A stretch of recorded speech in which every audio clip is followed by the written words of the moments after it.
Hey folks, welcome back to Skyward Sword. We are here in the Lanayru Desert, or the Lanayru Mine if you want to be picky. And we are after the second part of the Song of the Hero. We're going after the Thunder Dragon so he can teach us his part. Now, I should mention that there is a possible game-ending glitch in this area if you do a thing that you would have no way not to know not to do.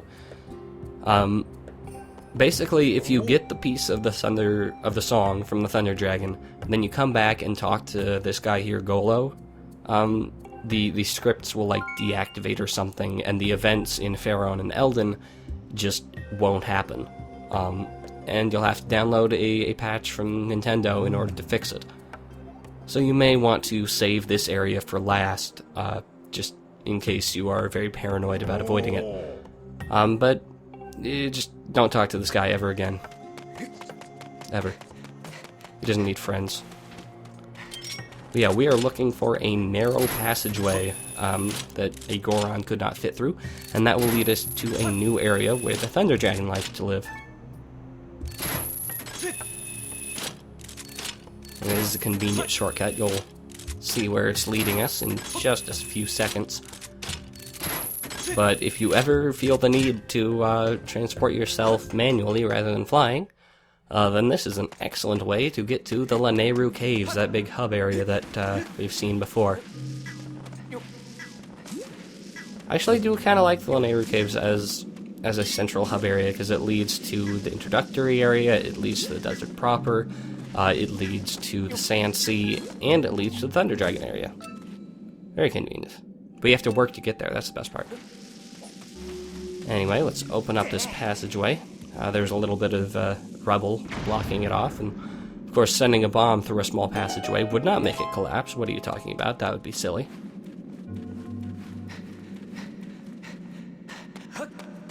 And out we go. But first, there's a gossip stone here. I'm very, like, not consistent at all about when I do and do not talk to these guys. Oh wow, really? Okay. Pretty sure those are bombs.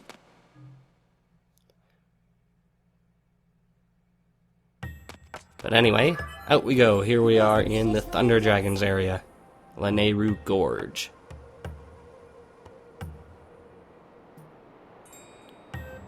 It sure is a desert area.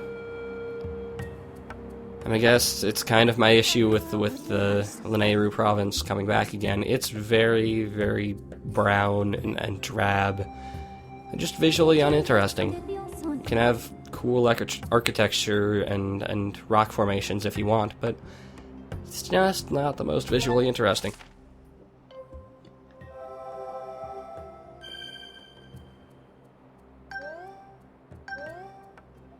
Ooh, got a big loop there.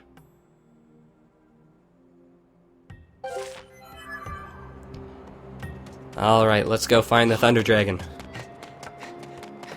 He should be right up here, if I remember right, but, oh my. Well, that's not good. Thunder Dragon isn't doing so well anymore, is he? He looks kinda dead. We should do something about that. So yeah, Thunder Dragon is dead. What can we do about that? Well, the most obvious solution, of course, is to go back in time to a time when he was still alive. That makes sense, right? Luckily, we're in the one area of the world that has time shift stones, so that's convenient. I mean, hypothetically, we could, also go back in time through the Gate of Time and then go over to Lanayru that way, but no. Oh god, the humanity. Platforming still isn't great. Anyway, yeah, it was a good idea to activate that bird statue, because you will want to be able to fly here. But he's dead, I can't get permission. What are we gonna do? Ooh, do you see that? Did you see that? I saw it. Look over there. You see it? It's a shiny thing. I actually really like this. It's hiding something where you might not think to look, but it's still visible if you have your eyes open. Just grab that key. And the few times we got a key outside of a dungeon. Which is why the text says area rather than dungeon. And then we can unlock the Thunder Dragon's special super secret area. What is in the super special secret area? I don't know. Do you know? Because I don't know. They're pea-hats. Pea-hats are a good thing.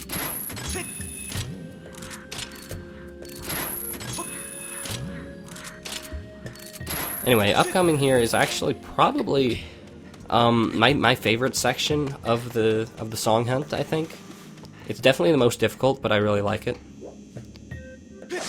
Basically, it is a natural evolution, and probably the culmination of the idea of run along with the moving minecart holding a time shift stone.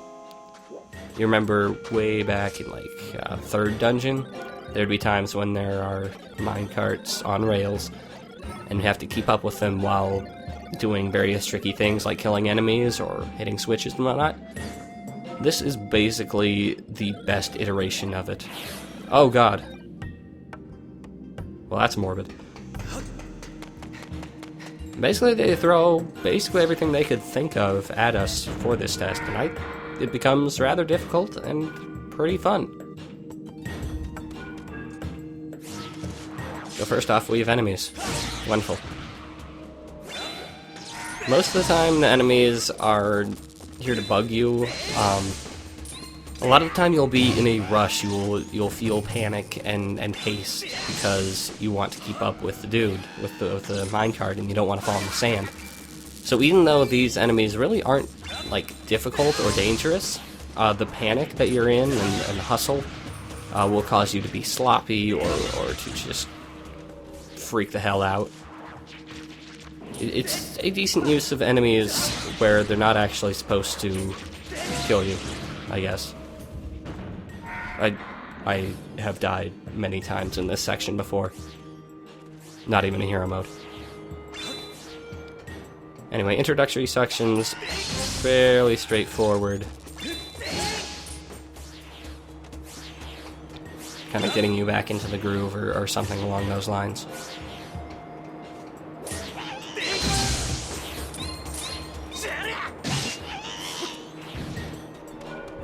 And there's a thing to remember. Vines can grow in the past, but not the present, so keep your eyes open. There will be times when vines appear, and you will need to have good timing to get on them. Alright, here we go. This is where things start to pick up. I've got some somewhat precarious platforms to be on, and if you rush things, you might accidentally run off, or just... If you're rushing and imprecise, you can just miss. I've done that. And then this guy's a prick. He's up on a raised platform, and there's barely any room to stand up there and kill him. So, oftentimes, I screw up. I either try to run past him, and I accidentally run off the other side, or he knocks me backwards off a platform that no longer exists. The best option is to throw a bomb up there, but that takes some time, and it's very easy to panic. And sometimes it's easy to miss. Anyway, this is neat. We gotta keep up with the time shift stone. It moves slightly slower than us, so it's fairly possible. But there's also, oh my goodness, timing with the vents. Oh my golly. It's easy timing, but it makes sure you don't rush too much. Like, you would want to jump over there, right? Wrong, because there's vents. This is also kind of the closest you ever get to a good use of the stamina fruit, I guess. It's still not that much of an issue. They give them to you exactly when you need them.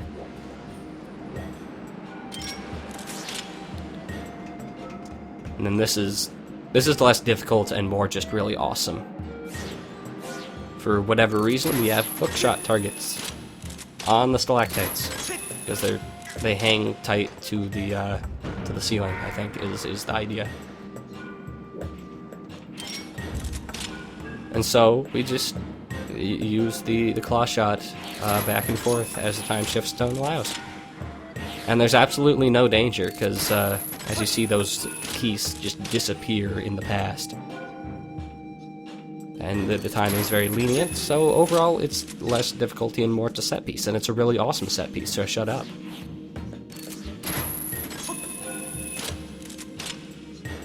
Yeah, there's no physical way for the keys to actually bother you, so just relax, bro. And the game's kind of trolling you here. You're like, oh my god, there's nothing to hookshot to. What am I gonna do? Oh, okay. Now then, back to the sand. Walkity walkity. Gels. I'm kind of trying to figure out the design choice here. I guess it's like you're just walking along at a leisurely pace, and then suddenly gels from the skies. But I mean, not too difficult. There's some sort of ceiling enemy theme going on here. Also, whip. Remember the whip we had in the 4th dungeon? Yeah, like I said, they really are throwing everything they can think of at us, including things that they haven't mentioned for, I don't know, 10, 20 episodes. And then even traps. We haven't seen many of these before. They're actually just named traps. They're spinners that slide back and forth on the wall. You need to have good timing to avoid them.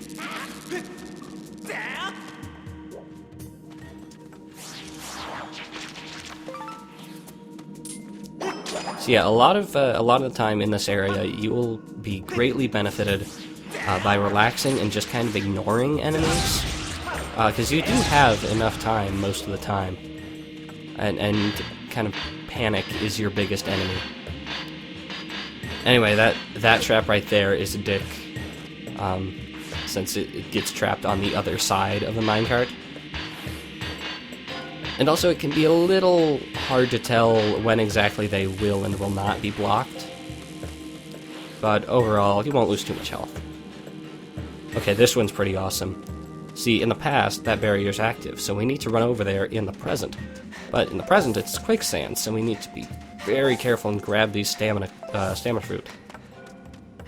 I think that's pretty interesting. Willingly putting yourself into danger. Alright, and then this room, mostly, like, pretty much all enemies, and good lord, it is a clusterfuck.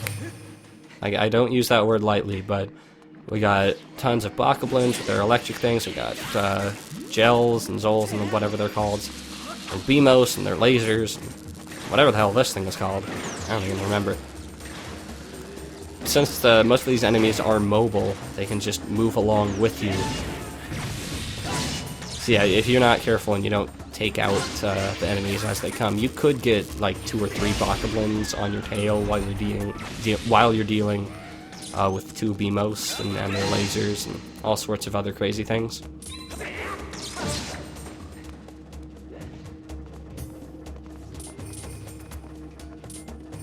Just ignore that one, beamos. You don't want to talk to that kind of person.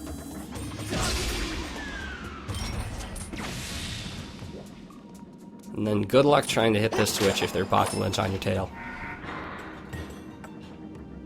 And that's one of those times where you do kind of have to rush, but you still don't want to panic, because you will be assaulted on all sides by bokoblins if you're not careful. Anyway, final stretch here. We are back out into the open. And, of course, one last dick move. We have a few more Dekababas. It's really telling of something that they are still using Dekubabas, which are literally the first enemies we encountered on the surface. They're still using them in this late game kind of trial, and they're still kind of effective. Anyway, Mr. Bug, one last hurrah there.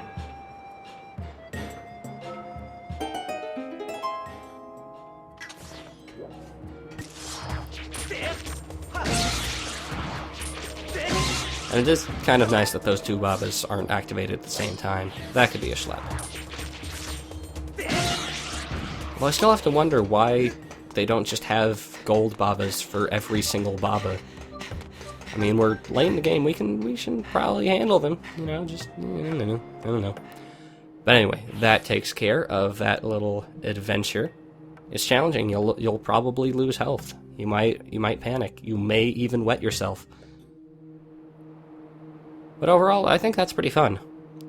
It's a lot more intense than the underwater section from the last episode, that's for sure.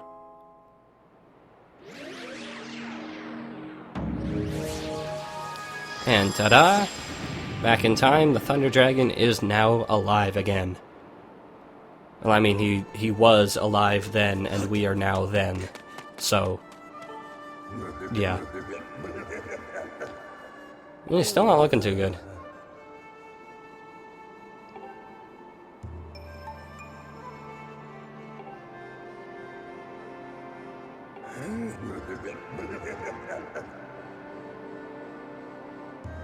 Everyone keeps talking about Link's name. Lanayru Dragon Link 16, huh? This being, of course, the 16th mainline Zelda game. So it would be number 16, even though this is the first Link in the timeline. Blah.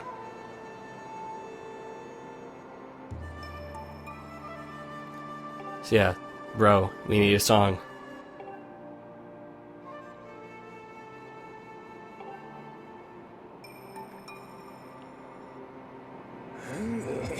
Are you telling me you have... He has a sore throat. He can't sing because he has a sore... A nerd. So yeah, we need to figure out a way to solve this illness.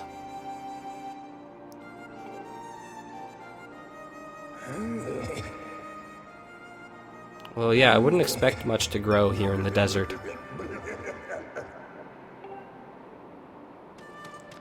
Alright, well... See over there, that is the Tree of Life. It's looking rather dead right now. A little ironic. So we should figure out a way to make it grow.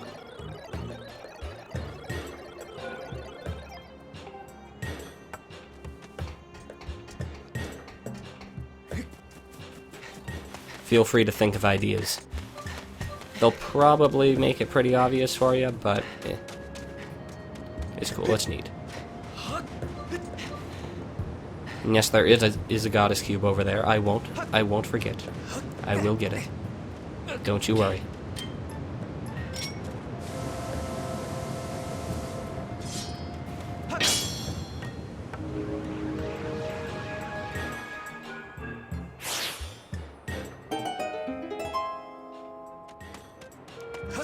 Alright, let's take care of everything except the whole saving the Thunder Dragon's life thing before we deal with that.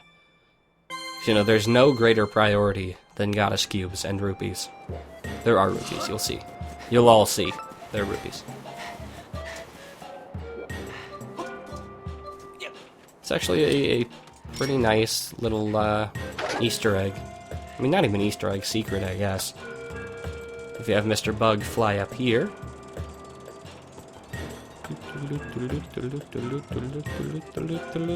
There we go. Got some rupees. Not very many, like, what, 32? At this point, that's barely any, but I will never turn down rupees. And I will never turn down an opportunity to use Mr. Bug. Also, look at that beautiful scenic vista of a bunch of brown. Anyway, here we got the seedling for the Tree of Life, and we need to find a better place to plant it, because this is definitely not a good place.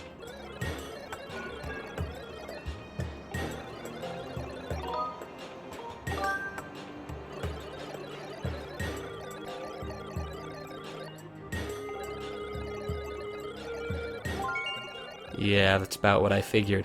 So, everyone, put your thinking caps on. What is a good place for a tree to grow? We have basically four options. We have the desert, which we already said is a bad idea. We have a volcano. We have an island in the sky. And we have a forest. Where would you put a tree? Just, I don't know. Something to think about. If you can't figure it out, don't worry. I'll figure it out for you.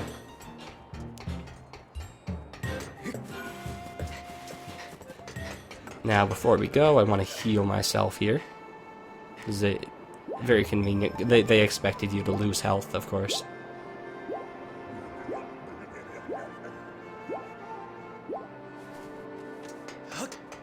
And let's go. Let's go up to the sky. Time to go. Let's go. Let's get going. Wanna go? Let's go. It's go time.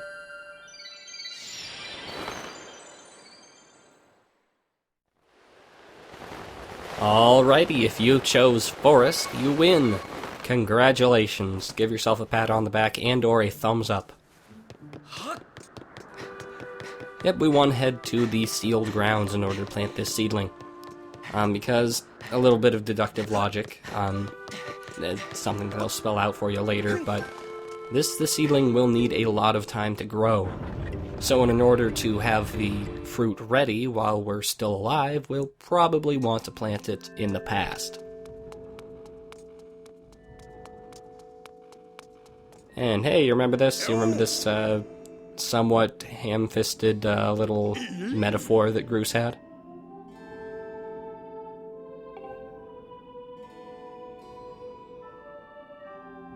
Yeah, like I said, spell it out for you.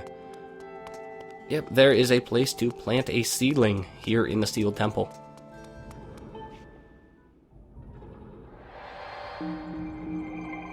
Alright, and back to the past, Samurai Jack. And out we go.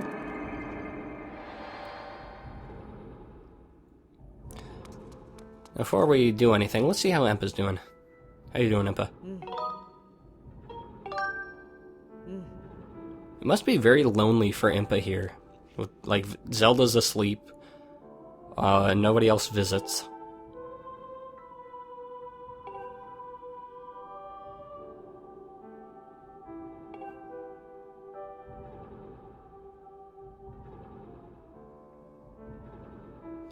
Now, I'm not sure if this little bit of dialogue is just her default dialogue as soon as you activate the song quest. But it definitely helps you to figure out this puzzle in case you didn't figure it out already. What do you think of that, Impa?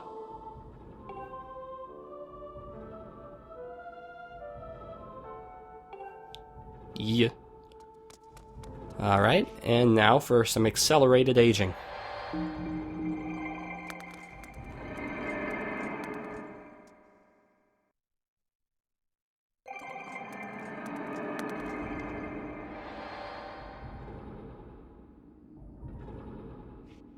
And there we go. Still kind of a small tree, to be honest. Took several thousand years, and that's all we have to show for it. One fruit. Now here's a question for you. This is a question I asked to people who were watching me record this live, and they didn't have a really good answer, a conclusive answer. Does Groose remember there not being a tree there? Because we went back in time and changed the timeline, there's always been a tree there for him, possibly, maybe. But anyway, we now have the fruit of vitality life thing, I don't know. I don't even remember what it was called. But we can go deliver that. Birds. Screw you, birds. But anyway, all we gotta do is deliver this over to the Thunder Dragon, and hopefully it'll all be fine and dandy.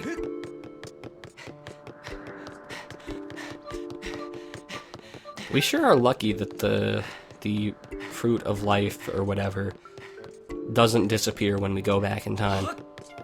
Very nice that we can do that.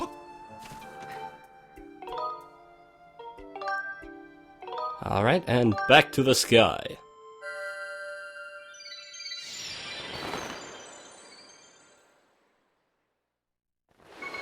And back we are in the Lanayru Gorge. Now all we gotta do is give this fruit to the Thunder Dragon, and hopefully he will be cured of all his ills.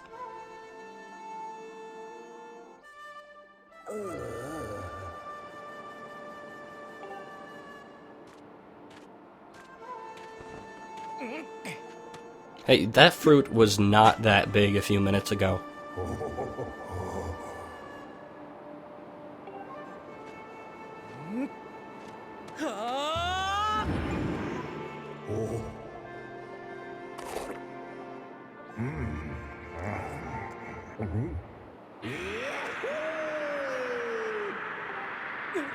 Well, it must taste very good.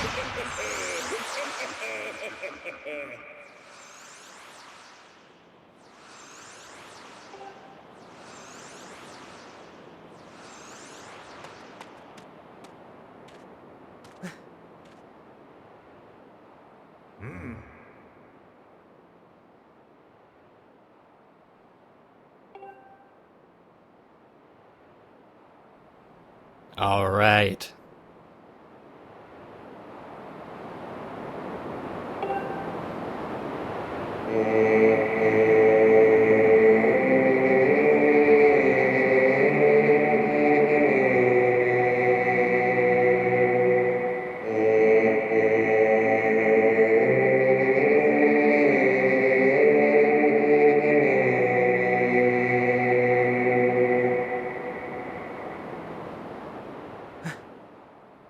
It really kind of lacks something when it's one part of the quartet.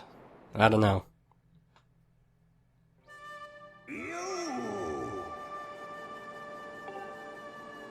Anyway, Thunder Dragon actually has a little mini trial that you can come back and do once you've finished this side quest.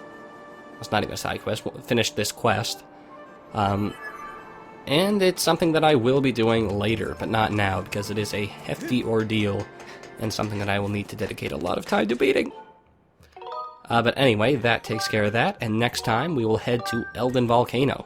So I'll see you guys next time.